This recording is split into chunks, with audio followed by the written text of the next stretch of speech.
Ako si Maria at ito ang aking kwento.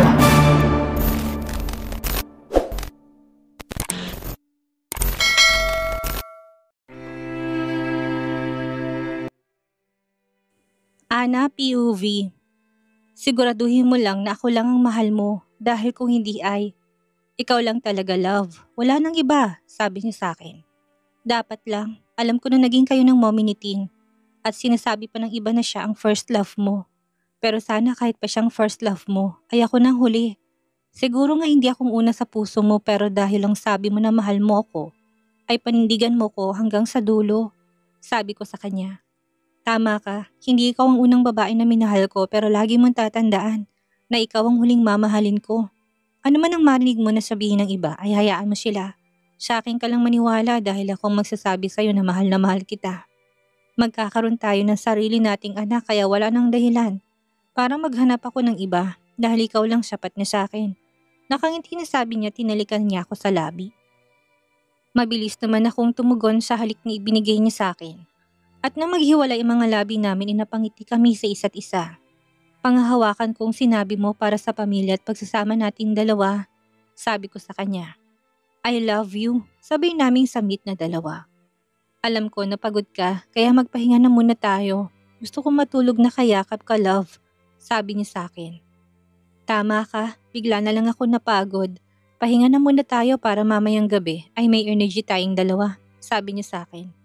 Bakit? Ano bang gagawin natin mamayang gabi? May pupuntahan ba tayo? Tanong ko sa kanya. Wala naman love. May gagawin lang tayo dito sa room natin bago ulit tayo matulog. Kasi kulang pa ng paa ang baby natin. Nakangising sabi niya. Love, hindi pa talaga fully developed ang baby kasi ilang weeks pa lang siya. Sabi ko sa kanya na tumawa siya. Kaya dapat siguraduhin natin na maging kompleto ang lahat sa kanya. Nakangising sabi niya. Napangiti na lang ako dahil alam ko na hindi madali ang pinagdadaanan naming dalawa ngayon, na hindi madali ang pinagdadaanan ng pamilya namin. Pero alam ng asawa ko na pag-aanin ng lahat. Alam ko na nag-aalala siya sa akin, lalo pa sa masyalan pang pagbubuntis ko.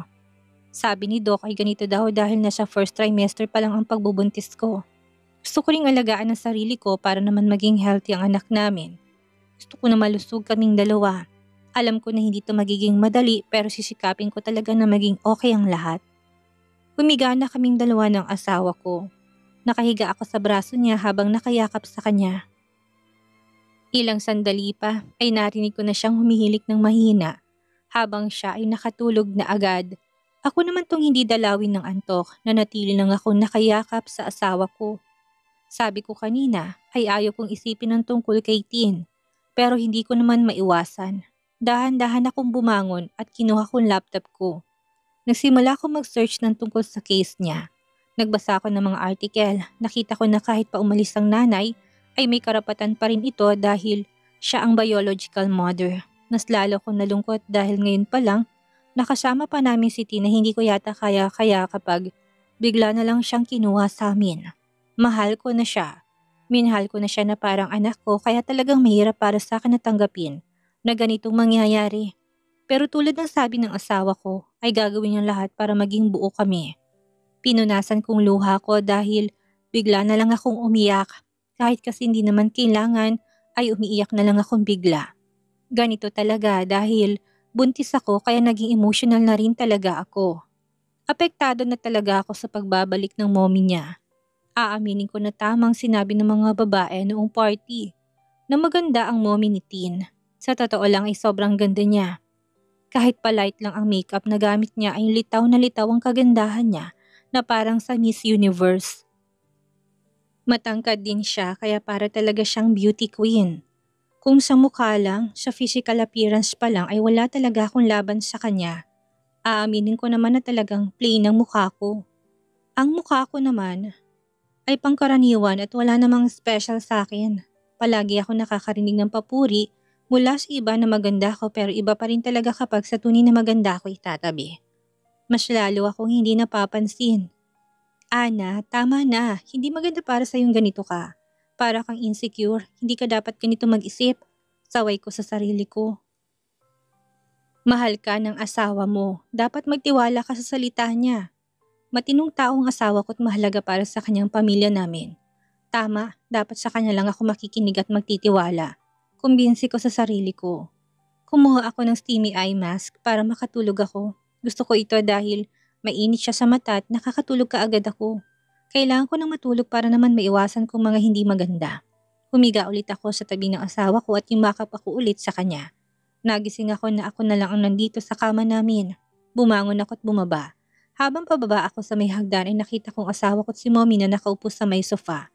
Hindi nila ako napansin kaya naman binilisan ko ng pagbaba ko at lumapit na ako sa kanilang dalawa. Hi po, Mommy. Humalik ako sa pisngi niya. Kumusta ang pakiramdam mo, anak? Tanong niya sa akin. Okay lang po ako, Mommy. May dala akong merienda para sa inyo. Kaya lang mukhang maging dessert na lang ito mamaya. Salamat po, Mommy. Pumunta ako dito dahil galing sa bahay si Christina kasama niyang parents niya. Nakikiusap na gusto nilang makasama si Tien kahit isang araw lang. Sabi ni Mommy na halatang hindi masaya. Ayaw ko po, Mom. Kahit ako ay ayaw ko rin. Kaya sinabi ko na ikaw ang kausapin nila pero hindi ko naman inasahan na may ginawa na kagad siya kanina. Alam ko rin na kahit na pumayag tayo hindi na masasama sa kanya si Tien. Lalo na ngayon na takot ng bata. She said po na kukunin niya sa amin si Tien. Inutusan pa po niyang asawa ko na hiwalayan ako. Hindi ko na napigilang hindi ibulalas. Ang lakas naman ng loob niya. Ano kayang nangyari sa kanya? Hindi naman siya ganun noon. Ang laki na talaga na pinagbago niya, sabi ni Mommy. Kahit pumakiusap pa sila, ay wala silang asahan sa akin. Kung hindi niya pinilit kanina si Tien, ay baka bigyan ko pa siya ng chance na makausap ang bata pero ngayon natakot ng anak ko, ay wala na silang aasahan sa akin. Wala na talaga, Mom. Ayaw ko rin silang bigyan ng pagkakataon na itakas ang anak ko. Hindi man sa akin nang galing si Tien. Ay anak ko siya. Ako ang daddy niya at tayong pamilya niya, sabi ng asawa ko kay Mommy. Tama ka, tayong pamilya ni Tien at gagawin natin ang lahat para lang manatili siya sa atin. Sabi ni Mommy kaya nakahinga na rin ako ng maayos. Buo na ang desisyon ko. Hindi na ako papasok sa trabaho ko. Gagawa na ako ng resignation letter ko. Ayaw ko man pero mas mahalaga na sa akin ang baby ko at ang pamilya ko. Uunahin ko sila dahil ayaw ko na mas mahirapan pa kapag nagpabaya ako. Bago umalis si Mommy nung nakaraan ay kinausap niya ako. Sinabi niya sa akin na dapat magtiwala ako sa asawa ko. Dahil kapag daw ako sinaktan ni Colton, siya daw ang unang tutulong sa akin na layasan ang anak niya para mabaliw. Nakakatuwa na may biyanan akong ganito. Na para bang ako pang anak niya kung magsalita siya. Masaya naman ako kasi alam ko na may kakampi ako kapag itong asawa kong gumawa ng kalokohan. Pero pasaway rin talagang lalaking yun kanina. Ayaw pang pumasok sa work niya dahil nag-aalala daw siya sa akin na may iwan ako dito sa bahay. Mas gusto ko na gawin pa rin niyang mga kailangan niyang gawin dahil kaya ko naman ang sarili ko. Katunayan, nagpaalam na ako sa kanyang sasama ko lagi kapag susunduin na si Tien sa school. Kahit pa may mga naramdaman ako, pinipilit ko na maging okay ang pakiramdam ko. Dahil gusto ko na maramdaman ni Tien na safe siya. Na hindi niya kailangan mag-alala dahil nandito lang ako palagi para sa kanya. Hindi naman siya mahirap gawin. Hindi rin naman ako nag-aalala para sa bibing nasa tummy ko. Dahil hindi naman ito nakakapagod. After ko maligoy bumaba na ako para kumain. Kasabay ko si Manang na kumain. Iha, okay ka lang ba? Okay lang ba ang pakiramdam mo? Tanong niya sa akin. Opo Manang, nakangiti na sagot ko sa kanya. Magsama ka ng makakasama mo para naman mas safe, sabi niya sa akin. Okay po Manang, sabi ko na lang para hindi siya mag-alala sa akin. Mas okay na marami kayong kasama ni Tien. Hindi natin alam ang kaya nilang gawin kaya mas mabuting handa tayo, sabi niya sa akin. Tama ka po Manang, kung pwede nga lang po na hindi siyang naging mommy ni Tien ay hihilingin ko. Pero sa totoo lang hindi ko rin alam ang tunay na nangyari. Ang tunay na dahilan kung bakit niya iniwan ang anak niya. Pero sana magkaroon man lang siya ng kahit na konting hiya sa katawan niya. Tama ka, wala tayong alam pero mali ay mali. Mali na iwan na lang niyang basta-bastang anak niya. At ngayon na binigay na kay Tien ang lahat at minahal ng bata bigla siyang babalik para guluhin ang masayang buhay nito. Ngayon ko talaga napatunayan na makasarili talaga ang tao, sabi ni Manang. Ayaw kong ma-stress Manang pero hindi ko rin maiwasan, sabi ko sa kanya. Alagaan mong sarili mo, hayaan mo na lang sa asawa mong mga ganyan. Ang mahalaga sa ngayon ay maramdaman ni Tien na hindi niya siya ibibigay sa ina niya. Wala po kaming balak na gawin yun kahit po mahirap ang tatahakin naming daan ipaglalaban namin si Tien, sabi ko sa kanya. Naniniwala ako na kaya ni Colton. May isang salitang bata na yun. Kapag sinabi niya ay gagawin niya. Sabi sa akin ni Manang at agree naman ako sa sinabi niya. Kahit na nagkakwentuhan kami ni Manang ay patuloy pa rin kaming kumakain. Hanggang sa natapos na ako. Nagpaalam na rin ako sa kanya na aalis na kami. Nakasuot lang ako ng simpleng bestida at flat na sandals. Susunduin ko lang naman si Tin kaya okay na to. Habang nasa daan kami ay kakatext ko sa asawa ko. Me, love, papunta na kami kay Tin. Habi, ingat kayo love. Opo, kasama ko rin ang isa nating kasama sa bahay kaya 4 kami ngayon. Mas mabuti na may mga kasama ka. Kumain ka na ba ng lunch? Opo, kakatapos ko lang. Huwag kang masyadong magpapagod ha? Opo, uuwi ako na maaga. May gusto ka ba para sa dinner? Ikaw, pasaway ka talaga. Hindi kasi natuloy kagabi kaya mamayang dinner na lang. Napangiti na lang ako dahil kinukulit niya ako pero hindi talaga ako bumigay. Wala lang, gusto ko lang talagang patunayan na hindi ako marupok pagdating sa kanya. Mas pinili ko na hindi na lang mag-reply. Naisip ko na dumaan sa grocery baka sakaling may makita akong pangkalyos doon. Yun na lang ang lulutuin ko para sa kanya. Yun rin kasi ang recipe na itinuro sa akin ni Mommy. Natuwa nga ako dahil unang beses ko pa lang yun natutunan ko na kaagad. Pagdating namin sa school ni Tina ay uwian na kaya naman bumaba ako sa may sasakyan para salubungin siya. Ang ganda na ng ngiti niya na makita niya ako. Pero nagulat ako dahil nandito rin si Christina. Nakaabang rin siya sa paglabas ni Tin. Hi baby! Nakangiting bati niya sa bata pero mabilis na nagtago sa likuran kong anak niya. Mommy, I'm scared! Ayaw ko po sa kanya! Mahinang sabi niya sa akin. Why are you here? Tinatakot mong bata? Mahinaw na sabi ko sa kanya. Hindi ko siya tinatakot. Gusto ko lang siya makita at makausap, sabi niya sa akin. Takot siya sa'yo. Alam mo naman na hindi ka niya kilala.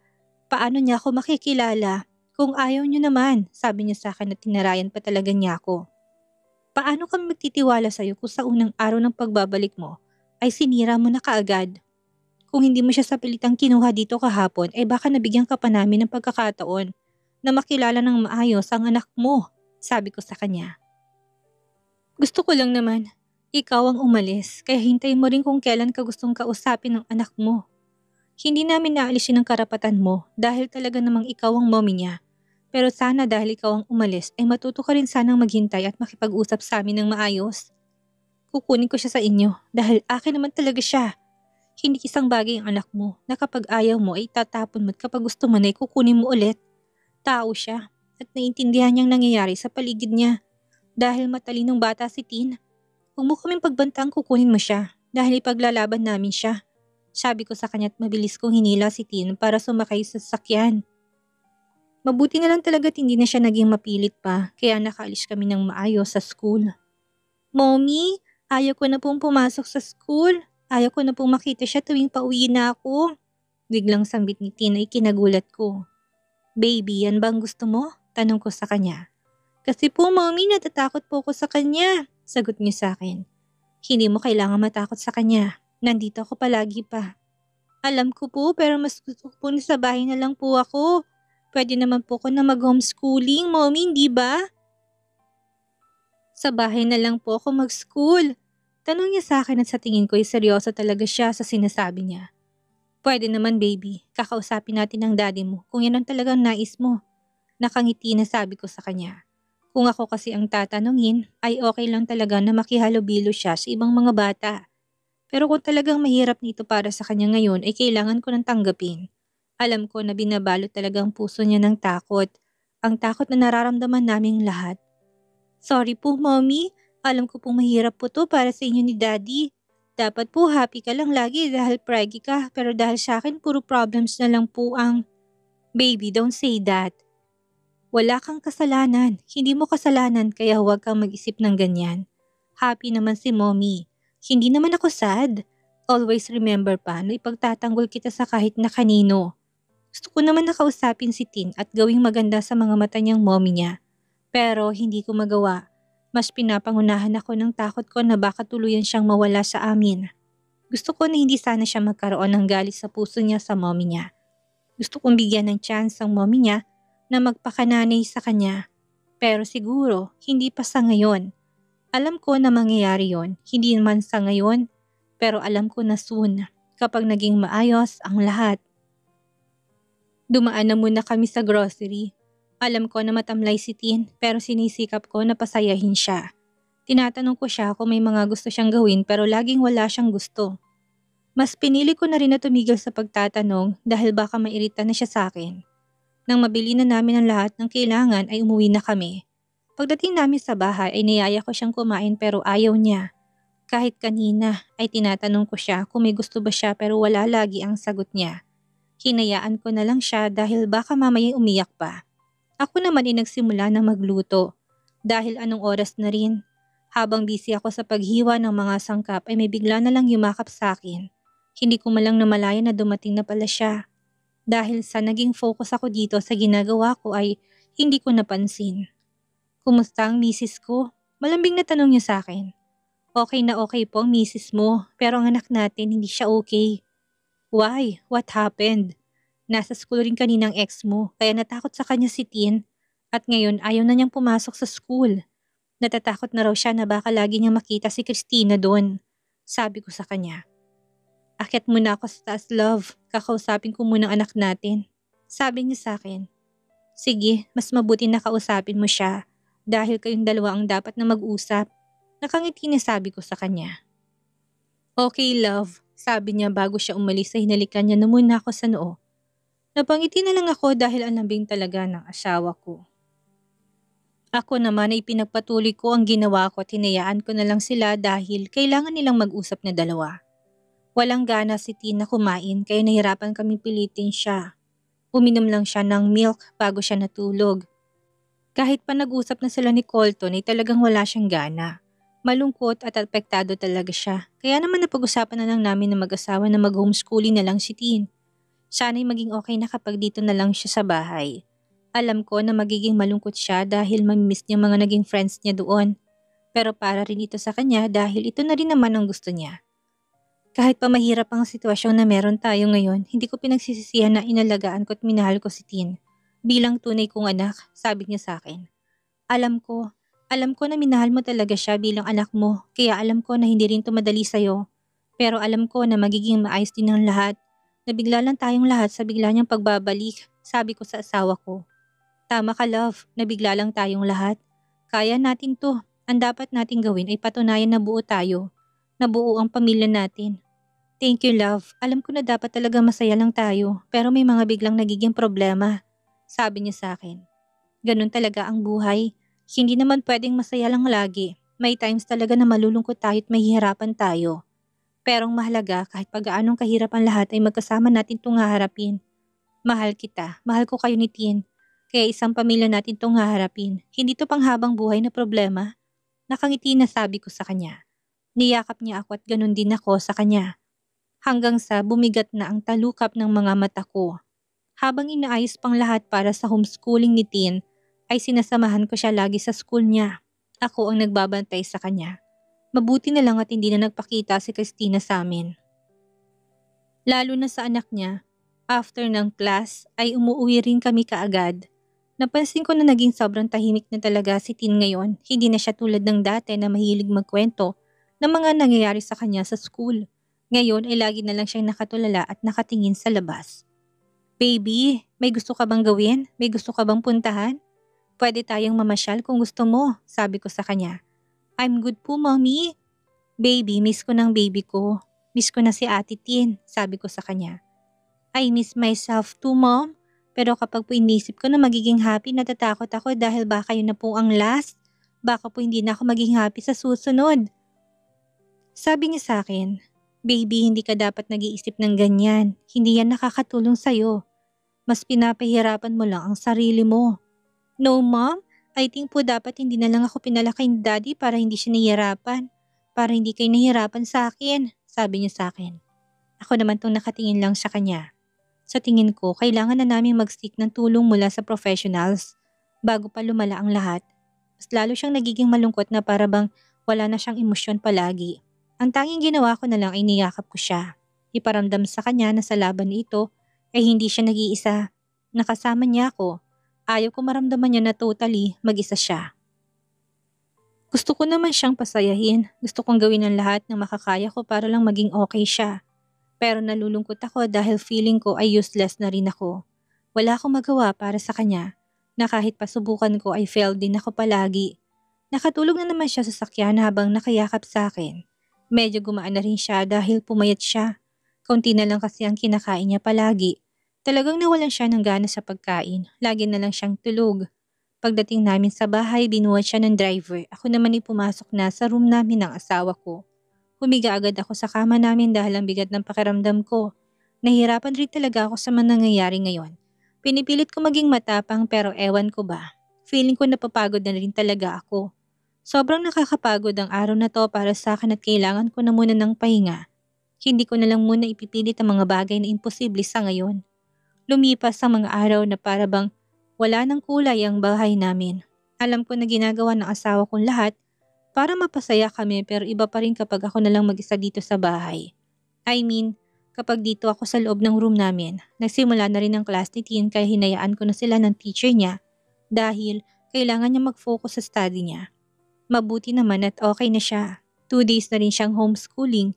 Sa tingin ko ay makakatulong naman ito sa kanya, lalo na't hindi na niya nakikita si Christina. Ako naman ay nanatili lang sa loob ng room namin.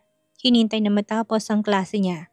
Kung pwede lang na ako magturo sa kanya, ginawa ko na. Pero mas mabuti ng ibang tao na lang. Okay rin na may ibang tao siyang nakakasalamuha. Si mommy mismo ang nag-recommend ng teacher niya at talagang itong teacher na to ay sa mga nag-homeschooling ng mga bata, talaga siya nagtuturo. Sa totoo lang ay namimiss ko ng mga students ko. Sobrang miss ko na sila. Hindi man lang kasi ako nakapagpaalam sa kanila na aalis ako. Pero baka sa susunod na mga araw ay dalawin ko sila sa school. Baby, sorry kung medyo stress si mommy. Kausap ko sa tiyan ko. Alam ko na nararamdaman rin ng anak kong nararamdaman ko. Malungkot kasi yung mommy dahil malungkot din ang ate mo. Dagdag ko pang kausap sa kanya. Sa ngayon wala pa naman ako mga cravings kaya hindi pa ako naghahanap ng kakaibang mga pagkain. May tumatawag sa telepono kaya naman sinagot ko to at si Manang pala to. Sabi ko kasi tumawag na lang kapag may kailangan para hindi na mapagod sa kakakit ng kasama namin dito sa bahay. Ang sabi niya may delivery raw para kay Tina mula sa mommy nito galing kay Christina. Hindi ko alam kung dapat ko bang tanggapin pero mas pinili ko na tawagan na muna ang asawa ko. Gusto ko na malaman niya na may pinadala ang ex niya dito. Love, nagpadalang mommy ni Tin. Sabi ko kagad sa kanya na sagutin niyang tawag ko. Anong pinadala niya? Tanong niya sa akin. Hindi ko alam. Pababa pa lang ako. Kung pagkain yan, wag na wag mong tatanggapin. Pumunta nga siya dito kanina at nagpumilit na gusto niyang makita ang anak niya. Sabi niya sa akin. Tapos, sabi ko kakausapin na munang bata. Itatanong ko kung gusto ba siyang makasama. Sagot niya sa akin. Hahayaan natin siyang makilalang anak niya pero mangako siya na hindi niya to kukunin sa atin, sabi ko sa kanya. Kakausapin natin siyang dalawa para malaman niya, sabi niya sa akin. Sige, papuntahin mo siya dito sa bahay mamaya, sabi ko sa asawa ko dahil ayaw ko na magkita sila ng sila lang. Okay love, para kay Tin ay gagawin natin to. Sana lang ay pumayag siya, sabi niya sa akin. Para kay Tin, sabi ko sa kanya. Nang nakarating na ako sa baba ay nagpaalam na ako sa asawa ko kaya ibinaba niya ng tawag. Bumungad sa akin ng mga gamit at mga laruan. Mabuti na lang at walang pagkain kaya naman tinanggap ko na to. Hinayaan ko na lang muna nandito sa living room dahil sure naman akong pupunta rito.